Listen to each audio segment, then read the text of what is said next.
This podcast may not be suitable for young listeners.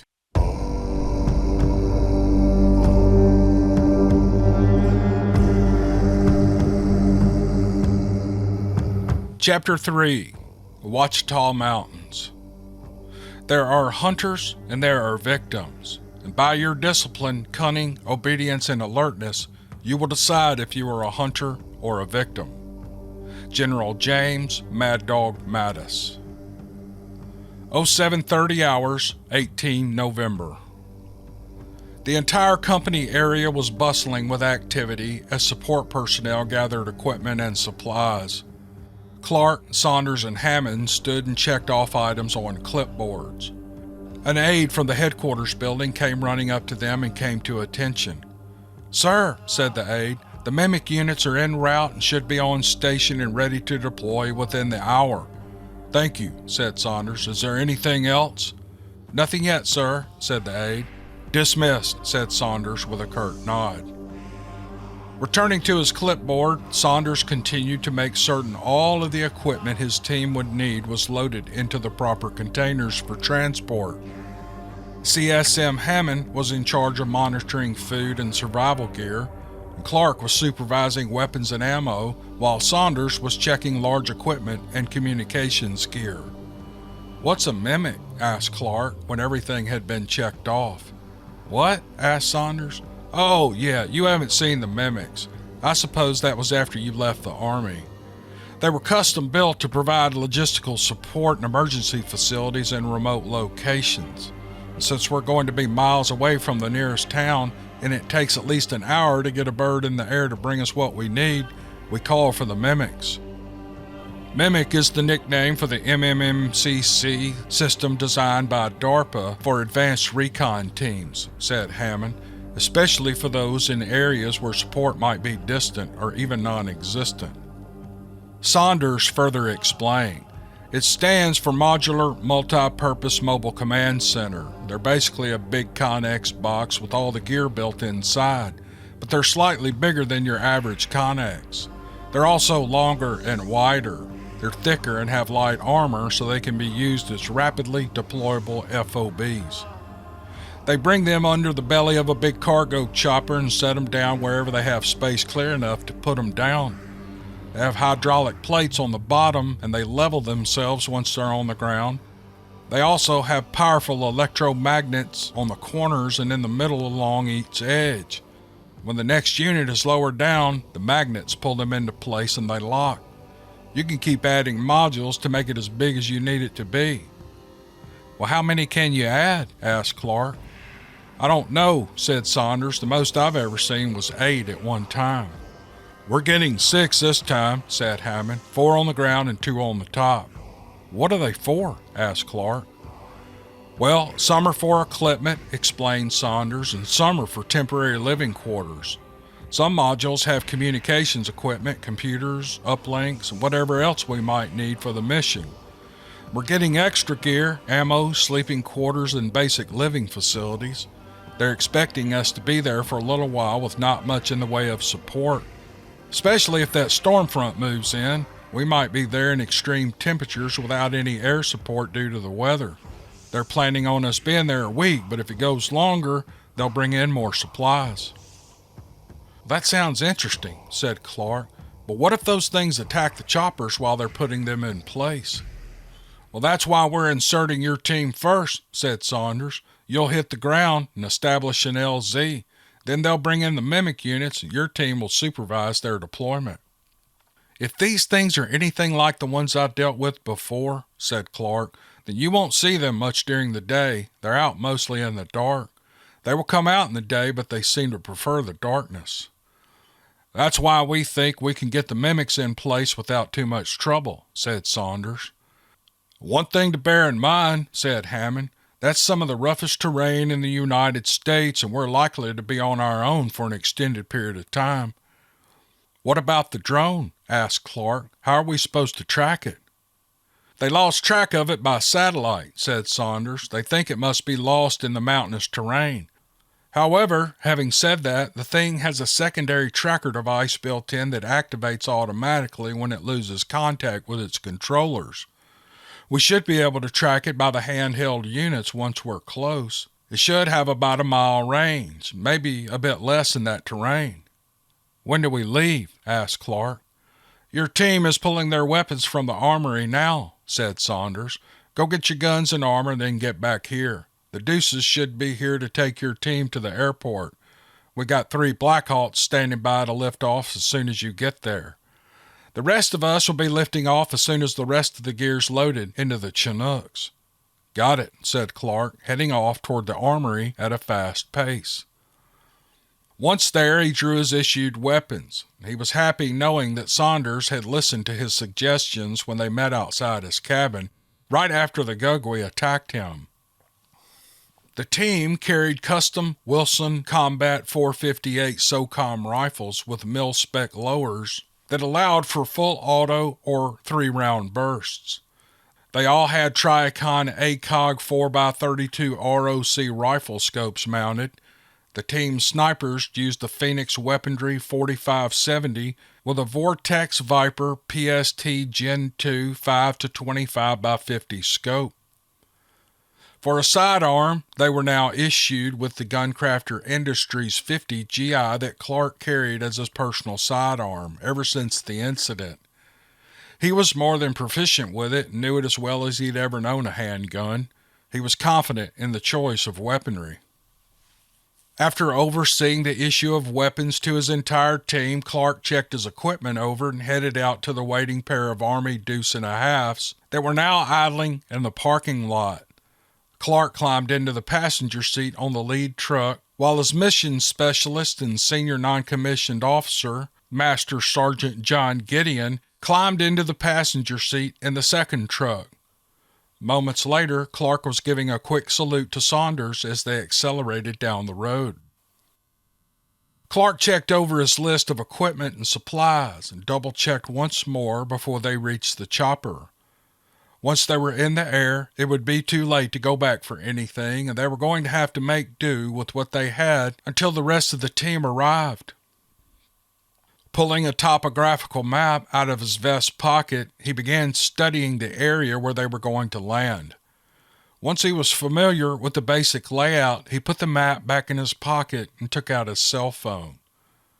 He debated for a moment before sending Miss Amanda Sanchez Clark a text message. It was simple. It said, "Hey babe, I'll be out of touch for a few days, possibly a week. Going into the field for a training exercise. I'll text when I can. Love you, babe." After sending the message, he waited for a moment before powering off his phone and slipping it into his pack to a spot where it wouldn't get crushed. And by the time he'd finished, they were pulling out onto the tarmac at the post airport and heading directly toward 3 Black Hawk helicopters that were already starting to spool up. They stopped about 30 yards from the choppers, and Clark was the first one out. Saunders approached as he exited. "I wanted to see you off," he said, smiling. "I have something for you." "What's that?" asked Clark. Saunders handed him a leather braided cord with Thor's hammer attached to it. "It's a tradition with us," said Saunders. "We give them to new team members on their first mission." "Thanks," said Clark, slipping it over his head. "Be careful until we get there, Dan," said Saunders. "You're on your own in the ass-crack of nowhere without backup until we get on station. You know how dangerous those things can be. Don't take any chances." "We'll hold," said Clark. "All right," said Saunders. "If anything goes sideways, your choppers are designated Daredevil 2-1, 2-2, and 2-3. If we need you, that's who we'll call until you're on the ground." "Got it," said Clark. "Good luck, Dan," said Saunders, heading back toward the waiting Humvee. Clark watched him go before heading to the back of the deuce-and-a-half to direct the men out and into the waiting choppers. "Let's move, people," he shouted, slapping the tailgate of the deuce-and-a-half. It dropped, and his people began pouring out and heading for the choppers. Clark was happy to see Gideon doing the same thing on the other truck. As they were heading for the chopper, Gideon fell into step beside him and handed him a package wrapped in olive drab cloth. "We all carry these," said Gideon, nodding at him. I wanted to be the one to present you with yours." "What is it?" asked Clark. Patting the side of his rucksack, Clark saw what Gideon was indicating. Strapped to the side of his rucksack was a sword. "What's this?" asked Clark. "It's Gladius," said Gideon. "It was a blade of the Roman Legion. This one's called a tactical gladius, and it's made by a company out of Springfield called Scorpion Swords and Knives. They've come in handy a few times. I won't leave home without one." "Thanks, Master Sergeant," said Clark. "Call me Gideon, sir," he replied, smiling. Climbing into the back of the nearest Blackhawk, Clark took a seat next to one of his men. Buckling on his fast helmet, he nodded at the soldier next to him. "Is this your first time in a Blackhawk?" asked the soldier, grinning. "No," replied Clark. "First time in a while, though. Although when I was with Delta, we didn't land in many of them. We usually dropped in on a rope." "Probably safer," said the soldier. "Good to meet you, sir." "You're Margolin, right?" asked Clark. "Yes, sir," said Margolin. "Good memory, sir." "I like to know my people," said Clark. "I'm glad we got the chance for me to show you all that I'm here to be part of the team." "Hooah," said Margolin. Clark took out a can of chew and put a dip in.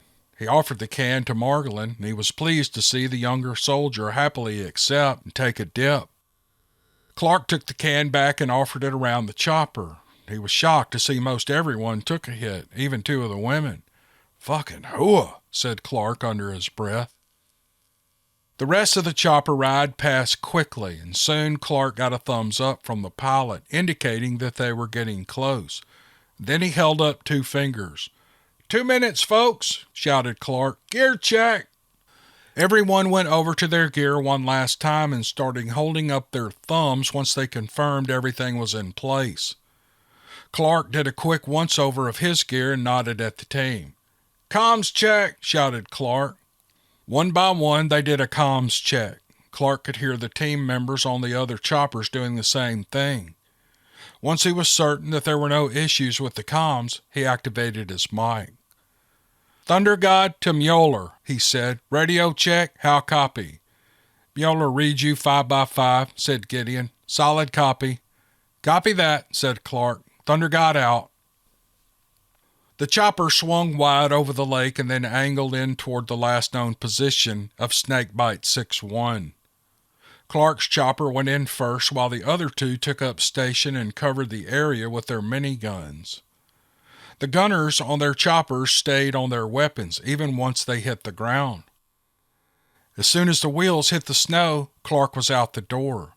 His men filed out behind him and took up stations covering the trees. As soon as the last man was clear, the chopper lifted off and swapped places with one of the others. The sequence repeated until all of them were on the ground. The 3 Blackhawks turned and left as a unit, covering each other as they gained altitude. "Lock and load," shouted Clark. "Stay alert, stay alive." Everyone pulled the charging handles on their weapons and brought them up to their shoulders in the low ready position. Clark paid close attention to the 2 dogs assigned to the team. Neither seemed overly concerned. They were barking and eager to move, but he saw no indicators that they were worried about predators in the area. He activated his comm and keyed up the mic. "Thunder God to Viper 3-1, said Clark. "The area is secure and you are clear to begin operations. How copy?" "Viper 3-1 is clear," said the radio. "Beginning deployment of the Mimic systems. ETA to the first drop, 10 minutes. How copy?" "Solid copy," said Clark. 10 minutes. Out." Clark glanced around at the surrounding woods and back at the ice-covered water. There was still blood in the snow with lots of tracks around it. The blood was still red, having frozen in the snow instead of coagulating and turning brown. 2 runoff creeks fed into the lake, one slightly to his right and the other behind him and to his left. He knew those were the most likely avenues of approach, but even though the woods were dense, he couldn't rule them out. He'd seen for himself how these things could move through dense undergrowth without slowing down. They were also adept at moving through the thick canopy of the trees if the branches were big enough to support their weight.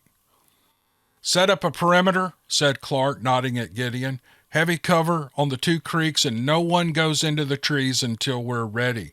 I want an immediate report of movement and no one pursues these things. Not until we get the rest of the team on the ground." "Gotcha, boss," said Gideon with a nod.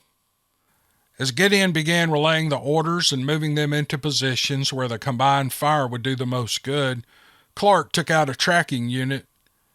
He activated the screen and it pulsed for a few seconds before returning that there was no contact with the tracking device on the drone. Of course, it couldn't be that easy, Clark thought. We couldn't have that.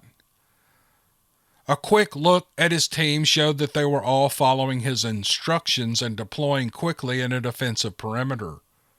Motioning for Gideon to join him, Clark knelt in the snow and opened his map. He had a digital map display, but he preferred the real thing when boots were on the ground. "What's up, sir?" asked Gideon, kneeling next to him. "I like the old school map, much better than the electronic version." "Thanks," said Clark. "Take a look at this." Clark was pointing at the terrain indicators on the map. "If some of these bluffs have caves in them," said Clark, pointing at the spot on the map, "then it's possible that those things took some of the PJ team in there to eat later. There might be a slim chance a few of them might still be alive." "Do you think those things are smart enough to take the drone into the cave, sir?" asked Gideon. "Knock off the sir shit when we're in the field," said Clark. "I'm comfortable with you calling me Clark. Every time you say sir, I want to look around for an officer." Fair enough, Clark," said Gideon. "But to answer your question," said Clark, "yes, they're smart enough to take the drone below ground, especially if they think we want it bad enough to come looking for it." "Do they want a confrontation?" asked Gideon. "Maybe to an extent," said Clark. "From what they said during the debriefing, I doubt anything the PJs were carrying was heavy enough to do any real damage to one of those things. A standard M4 is 5.56 millimeter, and with that much muscle and bone, you might as well be using a BB gun." "Then they don't think soldiers on the ground pose much of a threat," said Gideon, "and they proved they're smart enough to take out a chopper." "How long does it take to put the Mimic in place?" asked Clark. "I don't know," said Gideon. "We've never deployed with one before. Well, not the actual field. We've tested them on base. I think we're officially testing it for DARPA or some other alphabet soup skunk works." "Well, let's hope the damn things work," said Clark. "If it does what they say it does," said Gideon, "then it will be a real game changer, especially for our troops in locations where they have to set up tents and bring in equipment just to have the basics. This would be a mobile FOB that actually works." "Well, that's a big if," said Clark. "If it doesn't work, we're screwed once the sun goes down. These things get active at night." "I take it you faced them before," said Gideon. "Back in August," said Clark. "This team was there." "I missed that one," said Gideon. "I was on another assignment. I was sent with a few other guys to help train the Canadian team that tries to do what we do." "Tries?" asked Clark. "Yeah," said Gideon. "They don't have the resources to throw at this like we do. They're understaffed, undertrained, and under-equipped. No wonder they keep taking casualties." "Do we ever get called to back them up?" asked Clark. "Once in a while," said Gideon. "The Alaskan teams back them up more than we do. Most of their problems are up in British Columbia for some reason. They also run into quite a bit of shit along the St. Lawrence Seaway, but that's not our problem either." "Movement!" shouted one of the fire teams. Activating his radio, Clark keyed up. "Thunder God to all units. Who has contact? Say again, who has contact? Over." "Thunder God, this is Huntsman 2-6, said a voice. "I'm on the west flank, over." "Copy that. I'm Oscar Mike," said Clark. He stood up and headed toward the position of Huntsman 2-6 with Gideon on his heels. "All units," said Clark, "look sharp. This might be a scout or it might be an attack. All units check in immediately on contact." Clark dropped down next to Huntsman 2-6 and 2-2. They were assigned on the west flank together. "What do you have?" Clark asked, keeping his voice low. Movement in the trees to our 130, sir, said Margolin. Behind the big oak tree next to that boulder. Clark started scanning the area and didn't see anything at first until the creature moved slightly. It was swaying from side to side, mostly obscured by the big oak. Why is it swaying like that? Asked Becker, who was Huntsman 2-2. It's typical primate behavior, said Gideon. Gorillas do that in the wild. They're not like any kind of gorilla I've ever seen, said Clark. They're way too damn smart. Have you seen any others? Negative, sir, said Becker. I think he's just checking us out. Should we engage? No, said Clark. Let's keep things friendly for now. If we engage, then the others will come down on us before we're ready. Let's wait for the rest of the team before we commit to a fight. Well, what if it charges? Asked Margolin. Then you can smoke him, said Gideon. If they start it, we finish it. Copy that, Top, said Margolin. They watched for several minutes while the creature continued to sway, and then it slipped behind the tree and vanished. Where the fuck did it go? Asked Margolin. Those things are like fucking ninjas in the forest, said Clark.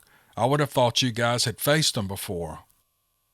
Some of them have, said Gideon. Big chunk of the team has only been with us a couple of months. We lose people to injury and burnout. It's unfortunate, but it happens. Burnout? Asked Clark. Yeah, said Gideon. It seems that the human mind can only deal with this kind of shit for so long. Some people break early, and some don't at all. That's why we all have to see the team shrinks after each mission. Well, I heard that when they had the original team back in the 70s, said Margolin, that one guy freaked out and went all postal on a group of civilians in South Carolina or someplace. It was North Carolina, said Gideon, and yes, it happened. That was back before the team did any kind of psych testing, either before joining or after missions.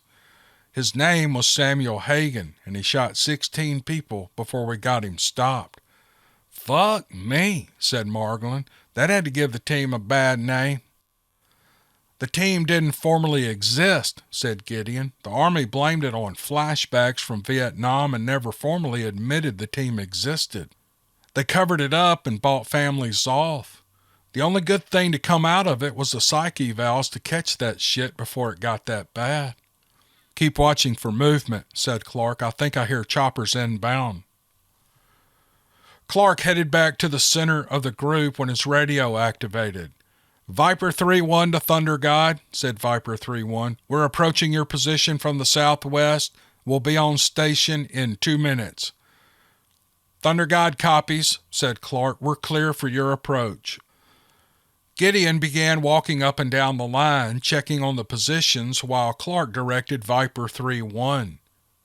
Moments later, a massive twin-rotor helicopter arrived and began hovering over the designated area. Clark watched as they guided the first of the modular units into the clear area between the trees at the water's edge. Viper 3-1 brought theirs into position and lowered it gently to the ground. They cut the heavy lines loose and peeled away as they fell to the ground. Viper 3-1 to Thunder God, said Viper 3-1. The package is delivered. You have 4 minutes to clear the rigging before Viper 3-2 arrives on station. Copy that, said Clark. Motioning for 2 of the team to assist him, they started unhooking the massive braided cables that had been used to swing-load the Mimic unit.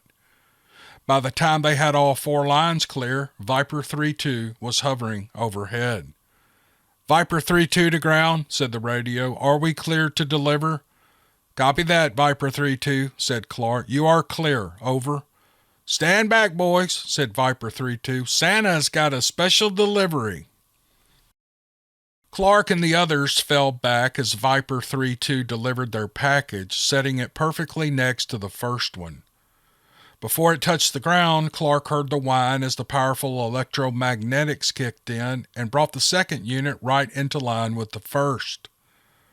Once that was engaged, Viper 3-2 sat it rest of the way down, and Clark watched with an appreciative smile as the machinery worked flawlessly, bringing the 2 units into perfect alignment and leveling themselves on the ground. Then there was a metallic thunk as the locking mechanism snapped into place, securing the units together. Once this was accomplished, the electromagnets disengaged.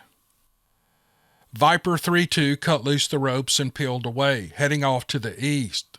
Clark and the team moved in to remove the cables. By the time they had finished, Viper 3-3 was hovering above them. They repeated the process another 4 times, and the Mimic units performed just as they were designed. Now they had 6 of the units in place, with 4 on the ground and 2 on top. They continued to hold position and waited for the rest of the team to arrive. Clark noted that it was just after 0930 hours, but since it was so late in the year, they would lose the sun a little before 1800 hours. That didn't leave them much time to start their search and rescue, although in his mind he knew it was more likely to be a search and recovery. It might not win him many friends back at base, but he was more concerned with finding possible survivors than a multi-million-dollar drone that the Air Force lost. The people were worth more than that to him. The sound of choppers approaching took him from his thoughts, and 2 more Chinooks approached their position and took up station above them. Clark watched as they lowered the ramp at the back of the first of the 2, and then his radio cracked to life. "Madman 1-1 to Thunder God," said the radio. "Go ahead, Madman 1-1, said Clark. "We are on your position with the rest of your team. We should begin unloading in 1 minute, said Madman 1-1. "Copy that," said Clark. "One mic out." The Chinook, designated Madman 1-1, came lower and lower as it approached the Mimic units. Clark thought for a moment that they were going to land beside them, but was surprised when the pilot angled in and lowered the ramp right on top of the first tier of the Mimic units. Seconds later, the teams began running down the ramp and onto the roof of the Mimics. Clark watched as one of them punched in an access code and opened the door that led into the second tier. And then they began moving into the structure. "Madman is the right name for those pilots," said Gideon. "They're insane." "Damn near," agreed Clark. "I'm just glad they're ours. I want to know our pilots are that good in case we need to pull out while under attack." "It's a good point," said Gideon. Clark and his team continued to hold until both Madman 1-1 and 1-2 unloaded their cargo of troops and equipment. Seconds after the last man had cleared the ramp, Madman 1-2 was lifting into the air and climbing into the sky. Just as they were starting to bring the ramp up, a tree the size of a small telephone pole came flying out of the trees. It was heading right for the side of the chopper, but it was climbing too fast. The tree missed it by less than 6 feet. "Fuck!" shouted Clark. "Where the fuck did that come from?" "I got him," said one of the soldiers. "Light 'em up!" shouted Clark. "Engage! Engage!" 4 of the massive 458 SOCOM rifles roared their fury and sped high-velocity death at their target. Clark could hear the rounds hitting trees and something big moving off through the underbrush at a high rate of speed. "Valkyrie, this is Thunder God," said Clark. "Do you have a shot?" "Valkyrie copies," said Tech Sergeant Miranda Masterson. "Valkyrie has a shot." "Take it," snapped Clark. A single massive report thundered out, and whatever had been moving through the trees suddenly fell silent. "Valkyrie to Thunder God," said Valkyrie. "Target is down." "Cease fire," shouted Clark. The 4 soldiers who had attempted to engage the beast ceased firing instantly. The sudden and total silence was more than a little unnerving. "Any sign of movement?" asked Clark. "Thunder God, this is Hemdall," said the voice of Staff Sergeant Steve Killian, the spotter for Valkyrie. "I see movement in the bush. They're dragging off the one Valkyrie dropped. They're too low to get a clear shot." "Copy that," said Clark. "Keep watching them. We will not pursue at this time." Clark turned his head and found Gideon standing beside him. "Looks like Valkyrie just earned her first kill," said Gideon. "Well, for this mission anyway." "We might have only gotten one of them," said Clark, "but we sent a loud and clear message that we're not going to be easily taken out as the last group." "Well, that's good and bad news," said Gideon. "How so?" because now they'll have to step up their game, said Gideon. We just got their undivided attention. Maybe so, said Clark, but this isn't a 10-man PJ team either. They can fucking bring it.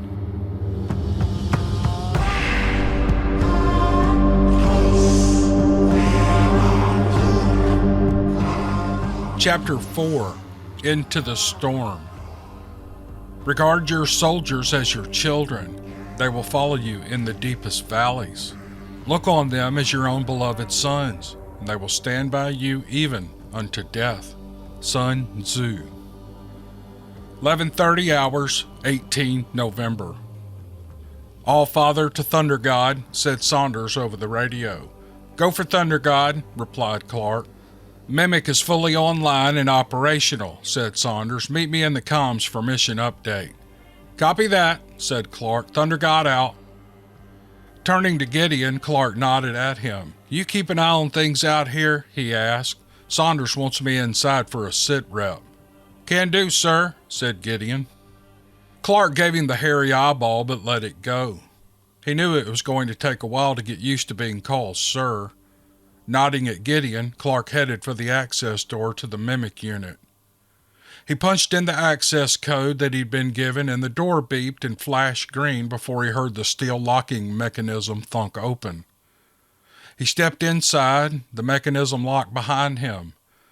Clark was surprised at the level of security, but it would certainly keep even the smartest of creatures from gaining access to the bunker. The first unit was gear storage and extra ammunition, which could be grabbed quickly. Ducking through two doors that were reminiscent of the hatches of a submarine, Clark found his way to the comms room. He noted that every unit could be sealed off from the others in the event of a breach. The level of security for the Mimic system was impressive. Saunders was seated next to a computer terminal with a massive display screen above it. On the screen was a weather map of the area. Clark could immediately see that there was a line of storms moving their way. The storms are coming in faster than we expected, said Saunders without looking up. The birds are going to be grounded within the hour. From the look of this storm, probably for a day or two. That's not good, said Clark. Someone handed him a steaming mug of coffee. He was surprised to see it was Specialist Wilder. She must have seen the surprise on his face. I don't normally deploy with the team, sir, she said, but since we're using the Mimic units, the Major brought me along to run comms and free up a team member. Good call, said Clark, and thanks for the coffee. I was an MP in Afghanistan, sir, she said, smiling. Assigned to convoy duty. It's not the first time I've been in harm's way. It's good to know, said Clark. Do you get to the range with the teams? I go whenever the Major goes, sir, she answered, but that's only with the first squad. I'm qualified on the team weapons, though. Clark nodded and realized that his opinion of Wilder just went up several notches. Thank you for the coffee, he said with a nod of appreciation. It's a special blend dark roast, sir, she replied. It's from a company that's run by veterans. It's all the Major will drink.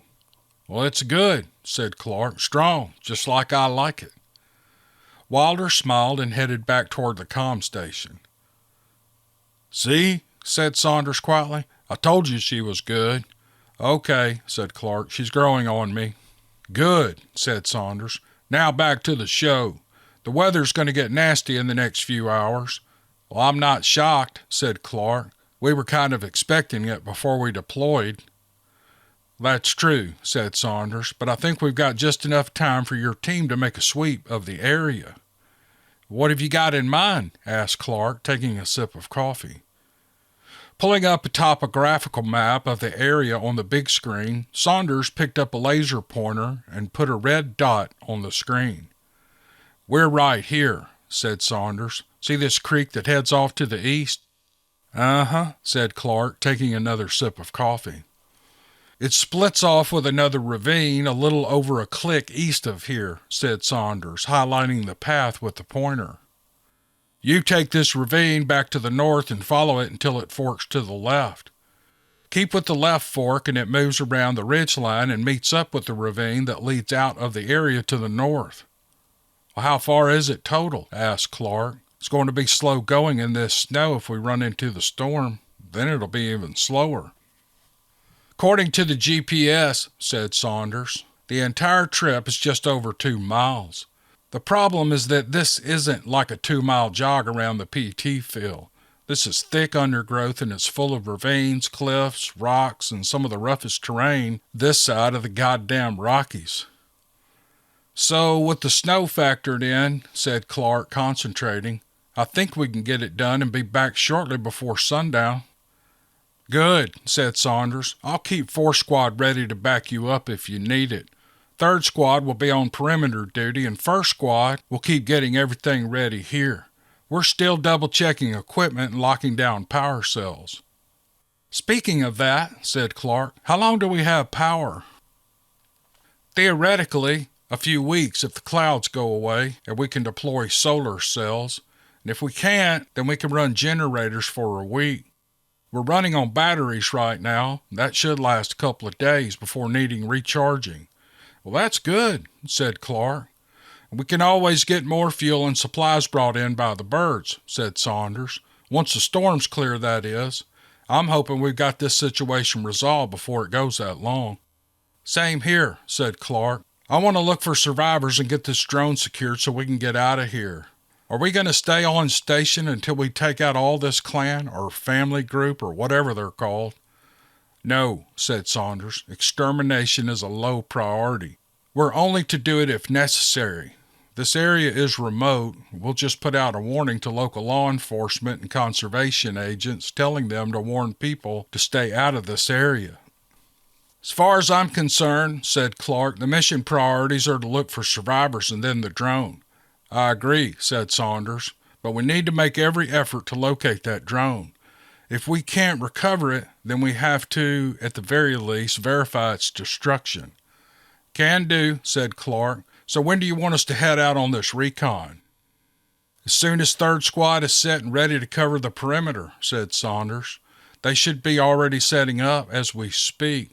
Incidentally, we're call sign Valhalla here at the base. You can reach me either by Allfather Direct or Valhalla Actual. Either one works for me.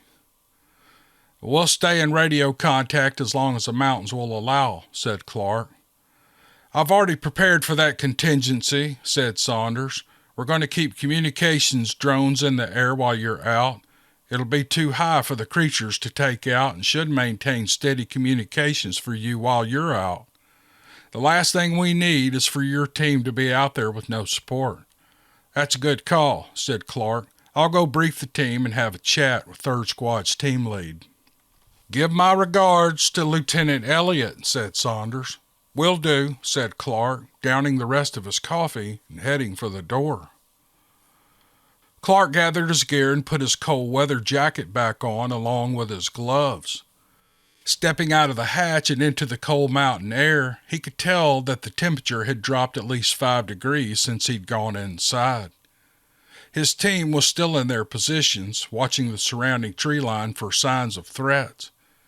He could see that Team 3 was already setting up and taking over positions from his team. Lieutenant Elliott approached him and fought back the urge to salute. Clark just gave him a quick nod. We're almost in position, said Elliott. We'll finish up the crew-served weapons in the next few minutes. Thanks, Elliott, said Clark.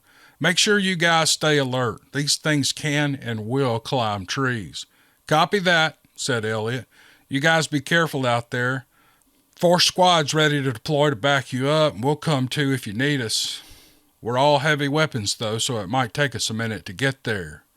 Well, here's hoping we don't need it, said Clark. We got a nasty storm moving in, and I want to be back here inside the bunker before the heavy snow hits. Well, good luck, sir, said Elliott. Thanks, said Clark. I have a feeling we're going to need it. Clark moved off to join Gideon at the edge of the perimeter. We've got orders, said Clark as he approached. What's up, sir? We're going out on a little recon, said Clark. We're going to get out in the bush a bit and see what we can find. Are we trying to get a bead on the drone or survivors? Asked Gideon. Survivors, said Clark. That drone is secondary. I want to know if any of the PJs survived. Well, I'm on board with that, sir, said Gideon. Glad to know you're the kind of officer who's more concerned with his men than the drone. Damn right, said Clark. I want all my people to come back safely, and hopefully we can find some of the missing team. If we find the drone, that's just a bonus. All right, so what's the plan? Asked Gideon. Clark took out his map and knelt in the snow. Gideon knelt beside him, and Clark quickly sketched out the plan. Gideon studied the map and the topographical markers before looking up with a frown. You do realize that by us moving along those ravines, said Gideon with a dark look on his face, that we're walking through perfect ambush territory? Yeah, I saw that, said Clark. I'm not happy about it, but that's where Allfather wants us to go. Well, if Allfather wants it, said Gideon with a grin, then that's where we go. We'll just have to be on our toes. You stick toward the front of the group, said Clark, and I'll stay toward the rear. Then if something happens, one of us is close to where it is. Copy that, said Gideon. Good call. All right, said Clark. Looks like Elliot's people are all in place. Let's get the kids together and take a nice leisurely stroll through the woods. Make sure everyone sticks together, no going off alone. Stay with the group. On it, boss, said Gideon, heading off to gather the team. Clark continued to review the map while the team assembled. He took out his compass and checked his directions, and then started plotting an azimuth. Taking out his pocket notebook, he jotted a few notes and started running a mental plot for their course.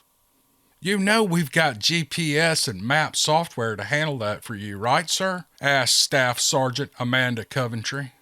She was one of the dog handlers that came to the team from the Marine Corps' 4th Law Enforcement Brigade.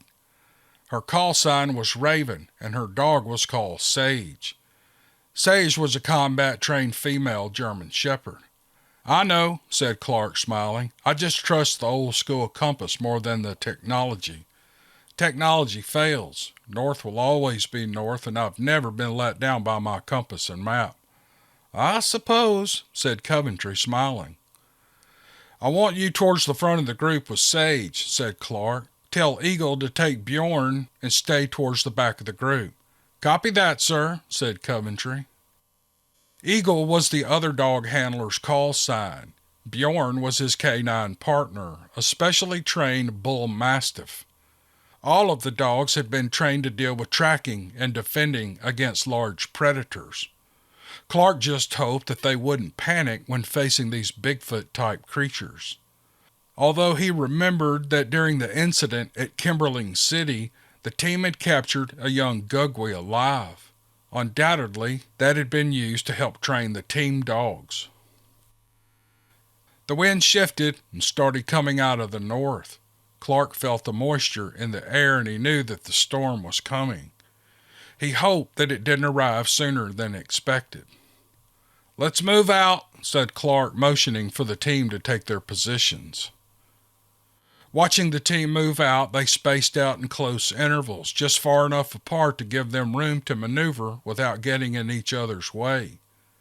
Huntsman 2-2 and Huntsman 2-4 were on point, with Huntsman 2-3 and Huntsman 2-9 bringing up the rear.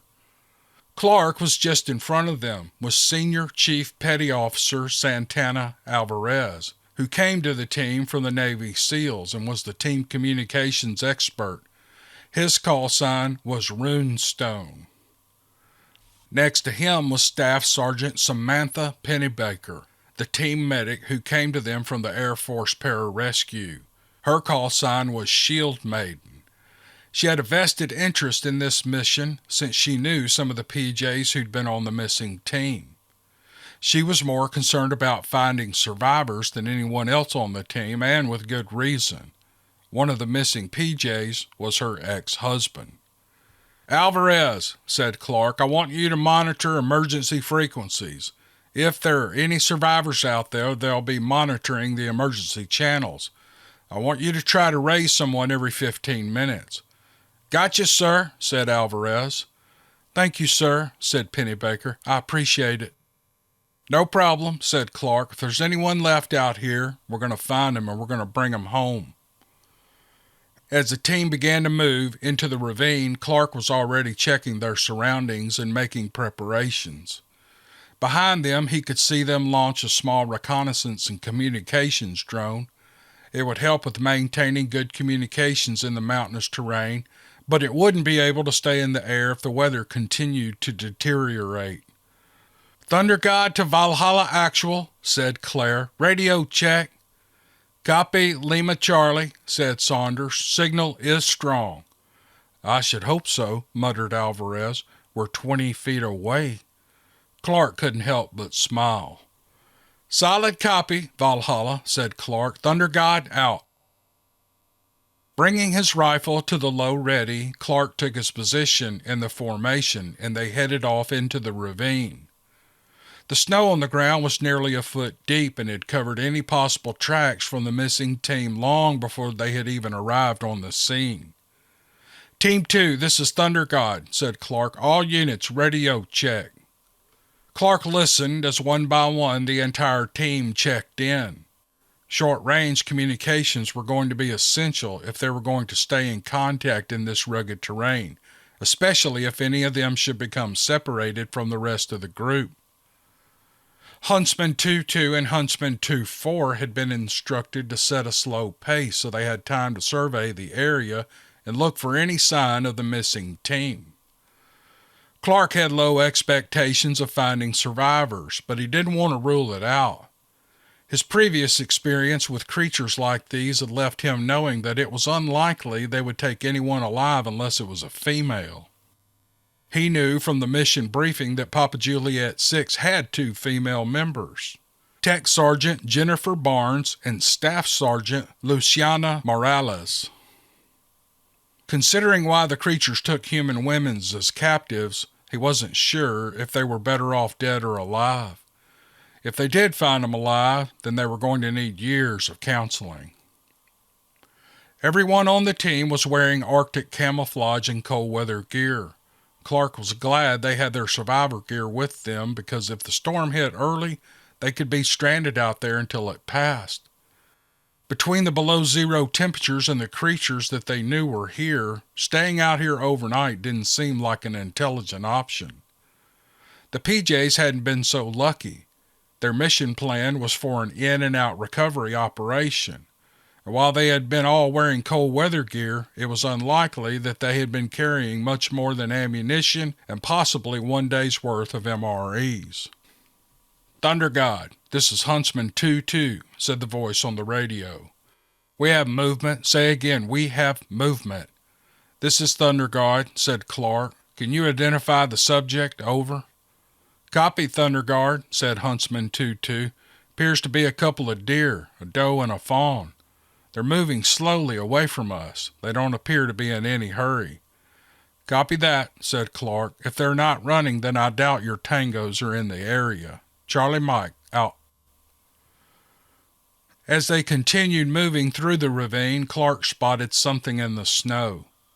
He moved to the side of the formation and knelt to inspect the shape. Moving the snow aside, he discovered an M4 carbine. It had to have belonged to one of the missing team.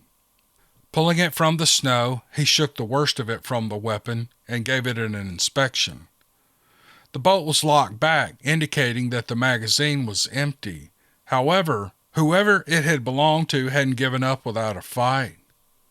He ejected the magazine, and Clark verified that all the ammo had been expended. The single-point sling attached to the weapon was still intact. It was likely that either they had dropped the weapon to lighten their load, or it had been stripped from them when they fell. Clark tried to examine the rest of the area, but at least 6 inches of snow had fallen since the team had been reported missing. Finding anything else at all was highly unlikely. Handing the weapon to Pennebaker, he nodded for her to attach it to the back of his pack. She attached it to 2 of the Grimlock clips in the mole webbing. She had a dark look on her face, but she didn't say anything. Go ahead, Clark said, nodding at Alvarez. Attention, anyone from Papa Juliet 6, said Alvarez. This is Team Odin. Do you copy? Clark was monitoring the emergency frequency and listening for anything that could be a response. Papa Juliet 6, this is Team Odin, said Alvarez. Do you copy? Over. For just a second, there was static on the frequency, but nothing remotely close to a voice signal or a response. Runestone tried twice more before looking at Clark and giving him a shrug. I'll try again in a few minutes, sir, said Alvarez. I thought we might have something there for a second, but I think it was just static. Or we're at the very edge of their range, said Clark. We'll see if we get a response at our next check-in. They moved through the ravine, moving slowly due to the treacherous footing. Beneath the snow were large rocks, both smooth and jagged, which could easily break an ankle or cause a bad injury if they fell just right. Clark didn't want to risk having to carry an injured teammate, especially since there was no way to get an extraction. For one, the ravine was too steep and treacherous to get a chopper in close enough, and for another, they couldn't call in a chopper now if their lives depended on it. They moved cautiously for nearly half an hour, listening to the wind howl through the ravine as the snowfall began to increase. From the amount of wind that was picking up, Clark was beginning to suspect that the storm might be coming in a little early. They had stopped twice to try the emergency channel, but so far they hadn't had any response. Thunder God to Valhalla Actual, said Clark. Do you read? Over. Valhalla Actual, said Saunders. We read you. Your signal is a bit broken. We're picking up some interference. Over. Valhalla Actual, said Clark. Do we still have a drone in the air? Over.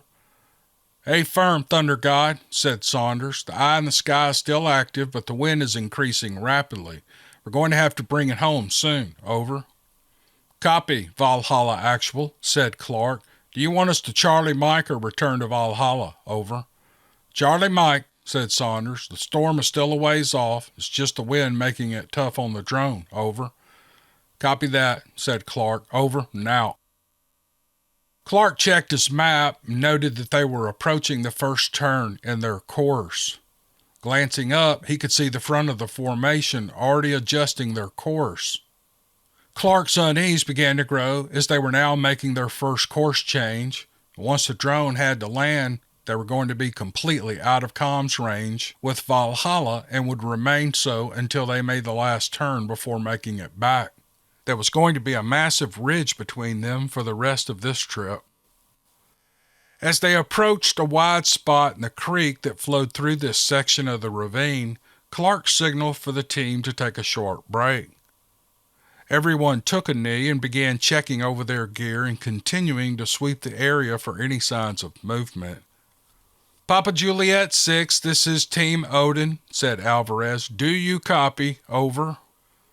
They paused for a moment, and just as Alvarez was reaching for his mic to key up, they got a response. Odin, this is Papa Juliet, said a frantic-sounding voice. Thank God, where are you? We've got a survivor, Alvarez hissed, and turning to Clark. Find out where they're at, said Clark. Are they hurt? We're in a ravine, 2 clicks from your original insertion point, said Alvarez. What's your situation? Over. I'm alone, said the voice. I'm banged up pretty bad. I crawled into a cave to get away from those things. It was small enough that they couldn't come in after me. Can you get a lock on his signal? Asked Clark. I'm trying, sir, said Alvarez. I think I'm all that made it, said the voice. I saw them rip a couple of my teammates apart and carry off Morales and Barnes. I don't know about the rest. None of our weapons had any effect on them at all. Are you able to look out of your cave? Asked Alvarez. Can you see our position from where you are? Over. Hang on, said the voice. Give me a second. I'll try. There was a long pause while everyone on the team scanned the sides of the ravine, searching for any signs of movement. Where could he be? Asked Clark, keeping his voice low. Those handheld emergency radios only have about a click or two range on a good day, sir, said Alvarez. In this terrain, that's probably cut down to a couple 100 yards at best. So he's got to be close, said Clark. I would think so, said Alvarez. I think I see you, said the voice. I'm at the base of the bluff to the west of your position, over. I see him, said Pennybaker. He's next to those two boulders. Mjolnir, said Clark into his mic. You've got the team. I'm taking Shield Maiden and Eagle with me for the recovery. Cover us and watch for hostiles. Copy, Thunder God, said Gideon. Solid copy. Watch your 6, over. That's what I have you for, said Clark. Thunder God out. Moving up the hillside, Clark took point. Bjorn, the big bull mastiff, was tugging at his leash and turning his head from side to side. His hackles were up, and Clark had a distinct feeling that he sensed something they weren't. As they broke through the trees and emerged near the large boulders, Clark saw one of the creatures step out from behind a rock. It had a rock in its hand about the size of a basketball, and it was winding back to throw it. Clark brought his rifle up and snapped off a 3-round burst. The rounds all struck the creature in the chest, and blood flew into the air as the beast went over backward. From the look on his face, it hadn't been expecting to be hurt by the bullets. To his left, Clark heard Eagle engaging targets of his own. Shield Maiden dropped to one knee and started bringing her rifle up as a creature charged at them from out of the trees. A loud boom like thunder sounded from below them in the ravine, and the side of the beast's head exploded in a fountain of gore. Its momentum carried it another step, and it crumpled to the ground at their feet. Valkyrie had just scored again. Clark quickly panned the area and saw one more of the creatures attempting to drive the surviving PJ out of the cave by his arm. The PJ was screaming and flailing at the beast. Clark fired another burst, stitching the beast from the left pectoral to the throat. It released its grip and stumbled backward before tipping over a jagged rock and tumbling backward down the hill. Moving to the wounded survivor, Shield Maiden knelt beside him and started checking his wounds. Clark and Eagle ceased fire, but they could hear several more of the creatures moving away from them through the undergrowth as fast as they could go. I bet they didn't expect that, said Eagle, glancing around. Fucking assholes. I don't think any of us did, said Shield Maiden. This is Master Sergeant Richard Bannerman, my ex-husband. I think he's in shock. He's got a broken arm and possible internal injuries. Plus he's half frozen and has frostbite on his face. More than likely his fingers and toes as well. We need to get him back to Valhalla as fast as possible. Well, can we move him? Asked Clark. We don't have a choice, said Shield Maiden. We can't stay here. He'll die if we do. Exposure's going to get him if nothing else. All right, said Clark. We're headed back. Let's get him moving. Can he walk?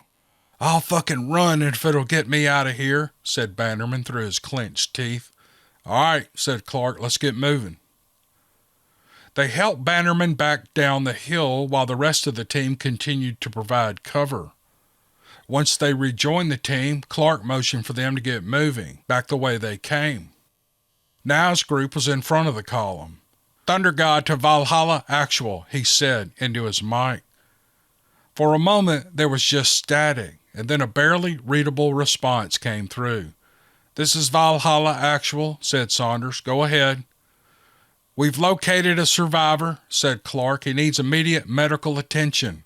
We're RTB. Over. Copy that, said Saunders. We'll be ready. Over.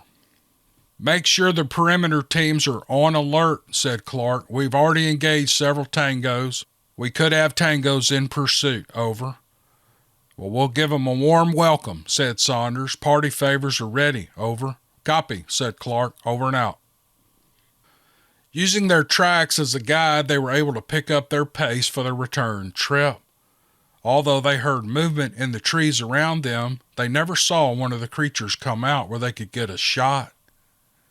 By the time the base camp came into view, the snow was coming down in thick flakes, and the temperature had dropped to below 0. The sun was sinking low in the sky, and they didn't have much left of daylight. The medical team was waiting to assist Bannerman as soon as they reached the edge of the perimeter.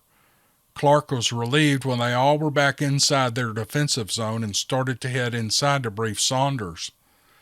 He was happy to hear that Saunders had already given the order to pull everyone inside the Mimic units and to button down for the night.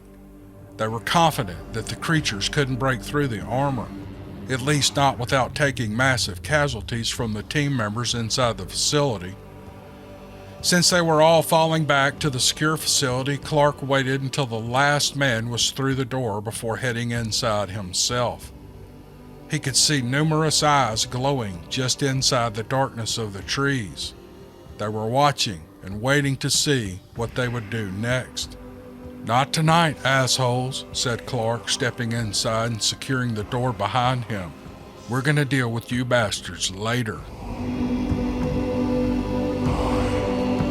Reproduction of this audio in any way is prohibited under U.S. copyright laws without written approval. Stay tuned to the Dixiecryptid podcast for Codename Wild Hunt Book 2, Curse of the Wendigo.